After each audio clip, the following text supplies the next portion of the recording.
Mining on ऐसा platform है जिसमें बिलो लेवल स्टूडेंट को मतलब जिसको माइनिंग के एम नहीं आता उससे लेके मतलब जीरो से हीरो बनाना जो प्लेटफॉर्म होता है वो मेरा कहने से माइनिंग गेम है। हर साल आपने ऐसा क्या ऑब्जर्व किया कि मैंने ये मिस्टेक की है जो मुझे इस बार इम्प्रूव करनी है तो मैं इस चीज को सक्सेसफुली पार कर पाऊंगा। मैं गेट 2022 में मेरा मार्क्स आया था -2.67, वहां से अच्छा, रैंक मार्क्स लेके आया 47.47।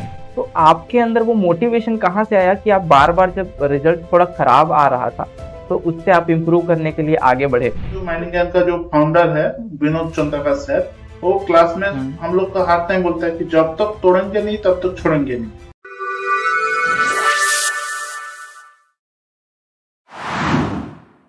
हेलो दोस्तों, मैं हूं आपका दोस्त, आपका होस्ट और मैं आप सभी का स्वागत करता हूं आपके अपने इस माइनिंग ज्ञान के यूट्यूब चैनल पर। आज हमारे साथ हैं शुभ ज्योति, जिन्होंने गेट 2026 माइनिंग एग्जामिनेशन में ऑल इंडिया रैंक 128 हासिल किया है। तो आपको बहुत बहुत बधाई, बहुत बहुत कॉन्ग्रेचुलेशन शुभ ज्योति, जो आपने इस अचीवमेंट धन्यवाद। को प्राप्त किया है। तो शुभ ज्योति, जैसा कि हम लोग जानते हैं, आपने बताया था कि आपका पिछला अटेम्प्ट में रैंक था 785, 785, राइट? यस, कौन सी ईयर में था ये? कौन सी ईयर में था? ये गेट 2025 में था। 25 में था। ओके, और आपका हाँ, पासिंग आउट ईयर क्या है? मेरा पासिंग आउट ईयर है 2023। ओके, तो आपने ऐसा क्या किया 2025 से 2026 के बीच में जिसने आपको इतना बड़ा जंप दिया इस रैंक से उठ के उतने अच्छे रैंक तक पहुंचने के लिए? मैं पहला बात है कि मैं 147 रूल को फॉलो किया है, मतलब रिविजन के दौरान जो मेरा मतलब ये मास्टर स्ट्रोक बोल सकते हैं मेरे लिए, क्योंकि पहला बार मैं जो चीज को पढ़ा, 147 रूल ऐसा है कि पहला बार तुम जो चीज पढ़ रहा है उसको फिर 4 दिन बाद और एक बार रिविजन करो, फिर एक बार उस चीज को और 7 दिन बाद एक बार रिविजन करो। तो इसमें क्या होगा, तुम्हारा माइंड में जो मतलब टेंशन होता है कि तुम भूल जाओगे कि कुछ होगा, ये रिलैक्सेशन मिलेगा और तुम्हारा माइंड में बैठ जाएगा वो चीज। ये 147 रूल मेरे से इससे अच्छा हुआ है। और एक तो बात है, मैं कंसिस्टेंसी नहीं पढ़ पाता, बोलता है कि कंसिस्टेंसी बजाय रखो, नहीं हो पाता मेरे से। तो मैं जब पढ़ता है, मतलब मेरा ये ध्यान था कि भाई मैं इस चीज को मतलब टारगेट लेके पढ़ता था कि मैं आज इस चीज को खत्म करूंगा। कि सपोज मैं इंजीनियरिंग में इंजीनियरिंग मशीन माइनिंग मशीनरी लेके बैठा हो तो काम को खत्म करूंगा, कि आज एंडिंग को खत्म कर कि उस टॉपिक को टॉपिक टॉपिक हिसाब से मैं कंफर्म किया है। मतलब मेरा ऐसा नहीं कि आज माइंड मशीनरी लेके बैठा हूँ तो कल माइंड मशीनरी लेके बैठूंगा। मैं मेरे से जो सही लगता है वो बैठूंगा, मेरा कंफर्टेबल का हिसाब से लगता है। मैं ऐसा नहीं कि हर दिन मैं सेम चीज पढ़ता है तो पढ़ता है, तो इसमें मेरा लगता है कि इसमें थोड़ा बोरिंग हो जाता है, थोड़ा हेक्टिक हो जाता है। तो शुभ हाँ, ज्योति, सबसे पहले मैं यह जानना चाहूंगा कि आपका फैमिली बैकग्राउंड क्या है? आपने अपनी शुरू की जो शिक्षा है वो कहाँ से कंप्लीट की, कॉलेज कहाँ से कंप्लीट किया और अभी आप क्या कर रहे हो? ऑब्वियस। मेरा फैमिली बैकग्राउंड है, मेरा मैं एक तो छोटा सा ग्राम है बांकुड़ा, वेस्ट बंगाल बांकुड़ा डिस्ट्रिक्ट का, जिसका नाम है मंडल कसरा बोल के, उस ग्राम से बिलोंग करता हूँ। ठीक है, मेरा पापा एक फार्मर है।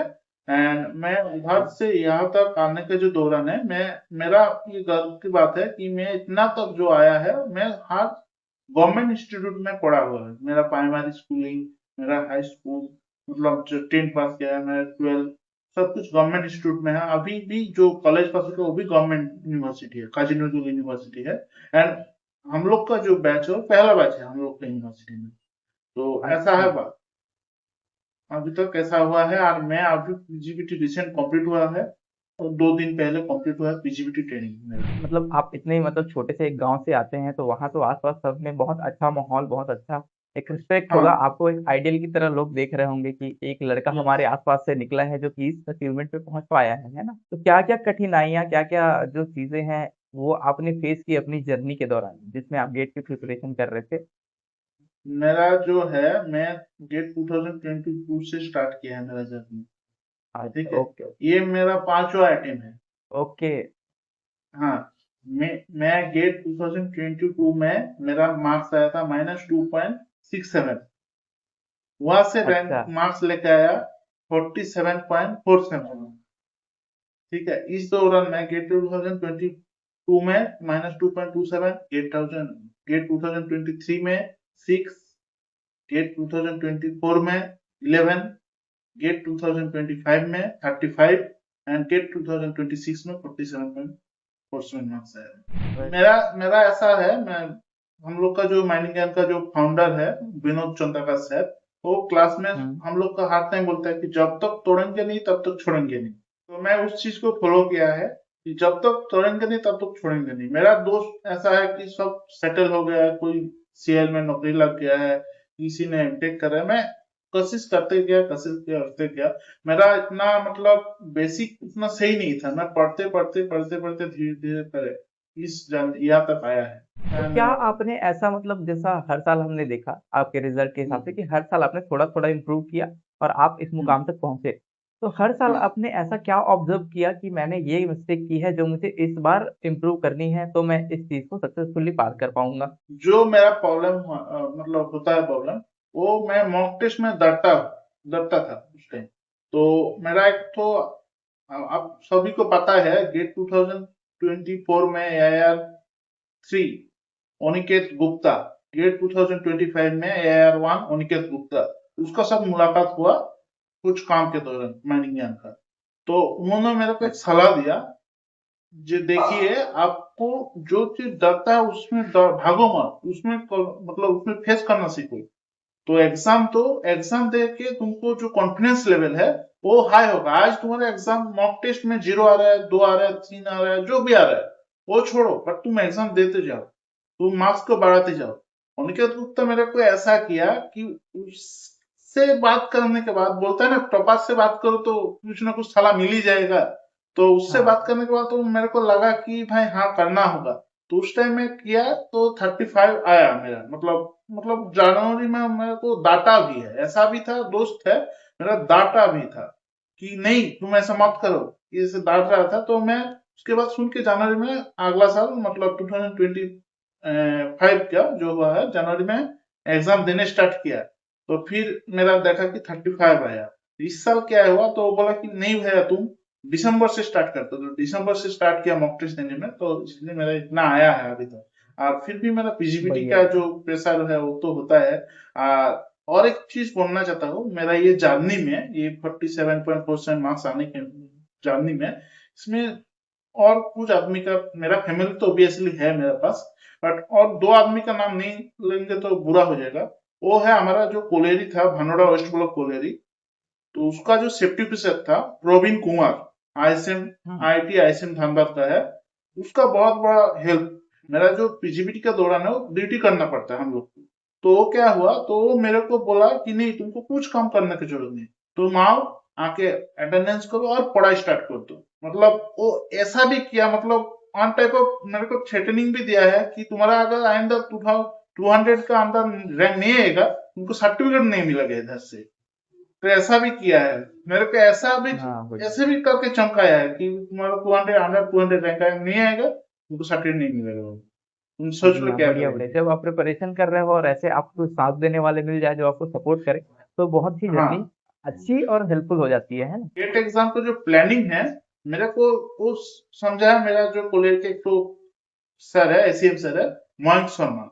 वो बोला कैसे गेट एग्जाम को देना चाहिए, मतलब स्ट्रेटेजिकली कैसे देना चाहिए, तुमको कितना पहले तुमको टारगेट करना होगा, कितना मार्क्स तुमको चाहिए, उस मार्क्स को करने के लिए कितना क्वेश्चन करना चाहिए। तो मेरे को अच्छे से समझाया कि देखो तुमको अगर 25 की 30 क्वेश्चन करना है, तुम तो टॉपर, तो हाँ जो टॉपर होता है तो 100 मार्क्स नहीं लेके आता है, वो 67 80 70 इसका अंदर ही आता है। तुम देखा ऑब्जर्व किया। तो तुमको क्या करना है, तुमको 1 मार्क्स का जो क्वेश्चन है वो 15 को करना है, 2 मार्क्स का जो क्वेश्चन है वो 20 को करना है। तो ऑलमोस्ट तुम्हारा 50 के अराउंड आ जा रहा है। तो क्या होगा, तो जितना करोगे उतना सही होना चाहिए तुमको, मतलब वो कॉन्फिडेंस करना चाहिए तुमको। इतना नहीं कि हम 20 को हो गया कि 30 को होगा और ट्राई करते रहे, और ट्राई मत करो, तुमको उसको देखो, रीचेक करो, 2 बार 3 बार देखो। जो एनएटी टाइप क्वेश्चन है उसको बोल रहा है कि बार बार देखो तुम, मतलब ठीक है तुम्हारा हो गया सही है, और उसको 2 बार 3 बार देखो। जैसे कि आपने 2022 से बोला कि आपका तैयारी चालू हुआ है ना? तो बहुत हम्म बार जब आप मतलब एस्पिरेंट्स जो हैं एग्जाम जब देते हैं और बार बार नहीं निकलता, तो वो लोग काफी हम्म डिमोटिवेट हो जाते हैं, है ना? और एग्जाम देना हम्म छोड़ देते हैं कि मुझसे अब नहीं हो हम्म पाएगा, अब मैं दूसरे डायरेक्शन में जाऊंगा, इससे मुझे कुछ मिल नहीं रहा है, तो मैं कुछ और अचीव करने का ट्राई करूंगा।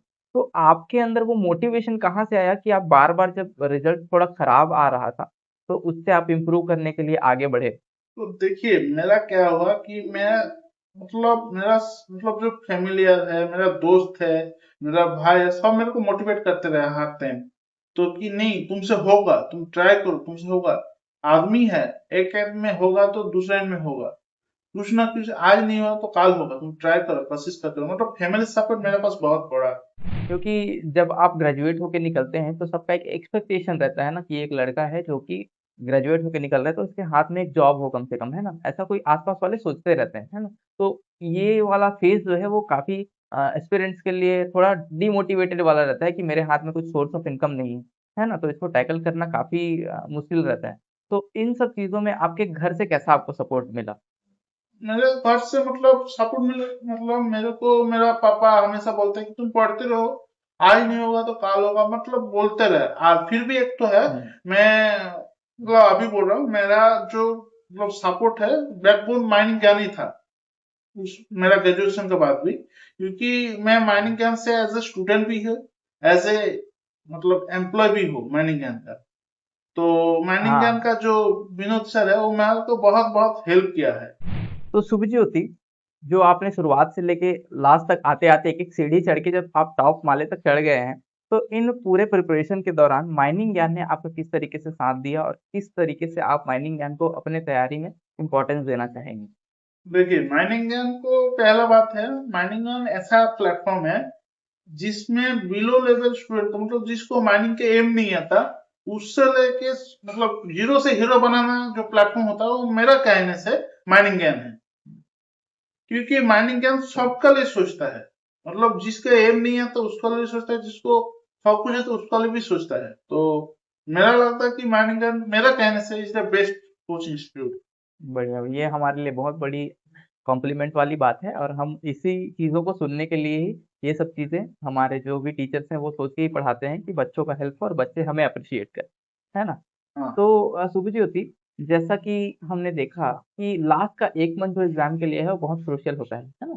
तो उसमें मॉक टेस्ट, रिवीज़न ये सारी चीज़ें मैनेज करनी पड़ती है बहुत प्रेशर अंडर प्रेशर। तो ये सब चीज़ें लास्ट के 1 मंथ में आपने कैसे मैनेज करी? पहला बार मैं मॉक टेस्ट देता रहा एंड 147 ये रूल को फॉलो करते रहे। एंड मॉक टेस्ट में हमेशा के लिए देता रहा, मतलब मॉक टेस्ट में लगभग जनवरी का 20 तारीख तक दिया है। उसके बाद जो 21 से जो है 21 से 31 जनवरी तक मैं मॉक टेस्ट नहीं दिया, मैं जस्ट रीडिंग मतलब रिवीजन करते रहा, जिस क्वेश्चन में मेरे से नहीं हो रहा है उसको करते रहा। और एक तो महत्वपूर्ण बात है, जो मॉक टेस्ट हम सभी को बोलना चाहते हो, जो मॉक टेस्ट दे रहे हैं तुम लोग, मॉक टेस्ट में तो हर क्वेश्चन तुमको सही नहीं होता, कुछ क्वेश्चन ऐसा भी हुँ। होता है कि तुमसे नहीं बन पाता, ठीक है ना? तो उस क्वेश्चन को क्या करो, तुम एक तो नोटशीट बट एक डायरी बनाओ, उसमें जो क्वेश्चन तुमसे नहीं हो रहा है, उस बार जो क्वेश्चन तुमसे गलती हो रहा है उसको देख देख के सॉल्यूशन को लिख दो। क्योंकि बाद में जब तुम मॉक टेस्ट दे रहा है, उसमें क्या होता है, तुम्हारा जो मॉक टेस्ट है, हम नोटिस किया जितना, ये मॉक टेस्ट 1 से मॉक टेस्ट 4 का अंदर मतलब लगभग कुछ कुछ क्वेश्चन ऐसा होता है कि सेम आता है।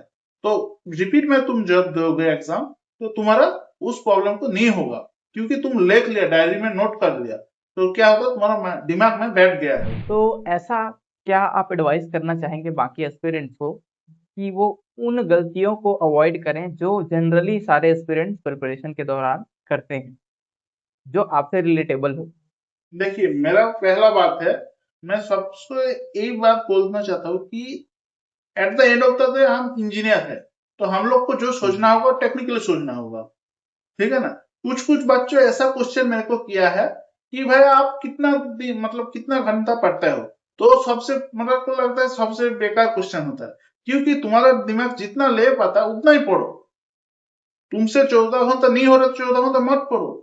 तुम्हारा दिमाग 6 घंटा के लिए ले रहा है तो 6 घंटे ही पढ़ो, बट जो पढ़ेंगे उसको अच्छे से पढ़ो। मतलब जो काम करेंगे तुम तो अच्छे से करो, मतलब उसको एक तो मतलब प्राइज देने के बात है, जो आज मैं ये काम किया तो बिल्कुल। है ये प्राइज देने के बात है, तो ऐसा करो। और दूसरा बात है, तुम लोग किसी भी परिस्थिति में घबराओ मत। मतलब ये होता है क्या होगा क्या नहीं होगा, हम लोग नहीं कर रहे तो वो क्या होगा, मेरा दोस्त क्या पढ़ रहा है, मेरा वो क्या पढ़ रहा है, वो इतना पढ़ लिया वो इतना पढ़ लिया, इसमें क्या होता है टेंशन आ रहा है, टेंशन आ रहा है तुम्हारे अंदर, जो सबसे बड़ा प्रॉब्लम है हम लोग का लिए लगता है। इसलिए हम बोलेंगे कि तुम जो पढ़ रहे हो उनको क्लियरली पढ़ो, टेंशन फ्री पढ़ो, जो होगा देखा जाएगा। पहला बात तुम टेंशन फ्री हो, आप गान सुनते रहो, गाना सुनते रहो। सबसे बोलेंगे माइंड फ्रेश होना का सबसे पहला बात है गाना सुनते रहो। हर दिन 30 मिनट का गाना सुनते रहो और पढ़ते रहो। बढ़िया क्या बढ़िया। होगा काल, क्या होगा काल नहीं होगा, एग्जाम में क्या होगा वो क्या होगा वो मत सोचो। और एक तो बात, बहुत लोग ऐसा होता है कि मॉक टेस्ट में दे रहा है तो मॉक टेस्ट में मेरा मार्क्स नहीं आ रहा है, तो हम सबके बोलते हैं मॉक टेस्ट जो बना रहे हो कोई ना कोई कोचिंग स्टूडेंट बना रहा है, तो आईआईटी वाला थोड़ी ना बना रहा है तुम लोग का क्वेश्चन। तो मॉक टेस्ट देते रहो, मॉक टेस्ट तुम्हारा मतलब जो एग्जाम का जो मतलब माहौल है वो बना रहा है तुमसे। अगर किसी भी तुम फिल्म जा रहे हो तो फिल्म को करने के पहले बहुत बार रिहर्सल होता है उसका लिए, तो इसलिए मॉक टेस्ट देते रहो, मॉक टेस्ट से डरो मत। अगर तुमको सक्सेस होना चाहिए तो मॉक टेस्ट से डरो मत, हम प्रैक्टिस करने रहो, प्रैक्टिस करने जाओ, रैंडम प्रैक्टिस करो, जितना हो सकता उतना क्वेश्चन बनाओ तुम। और एक तो बात, तो शिव, पीआईक्यू हाँ, बनाते रहो। शुभ ज्योति, जैसा कि आपने कभी एक ऐसा आपके प्रिपरेशन के दौरान कोई ऐसा सब्जेक्ट था जिसने आपको काफी परेशान किया और उसको टैकल करके आप आगे बढ़े? वो तो एक तो है माइंड मशीनरी बोल के, बट मैं अच्छा। जितना तो लेक्चर आया है मैं किसी का सब नहीं देखा, सच बात है। मैं वो पहले से सेट हो गया कि तुषार सर क्या देखूंगा, तो पहले से तुषार सर का लेक्चर देखता हूँ। हर साल जो भी होता है तुषार सर के लेक्चर देखता हूँ। मेरे को लगता है कि मेरा जो कंफर्ट जोन है माइनिंग मशीनरी को तुषार सर ही दे पाता है, तो इसलिए हम तुषार सर से माइनिंग मशीनरी का देखता है। और एक तो सब्जेक्ट था वो है रॉक मैकेनिक्स। रॉक मैकेनिक्स हम लोग का लो जो को माइंड का था फैकल्टी अमृतेश सर, बहुत बढ़िया से पढ़ाया। एंड उसका लेक्चर करते करते मैं लोग हैबिचुएट हो गया, मतलब हो जाता है उसको। मतलब ऐसा है कि और एक तो बात है कि सब लोग ऐसा सोचते हैं कि मैं पूरा सब्जेक्ट पढ़ नहीं जाऊँ, पूरा सब्जेक्ट पढ़ने का कोई जरूरत ही नहीं है।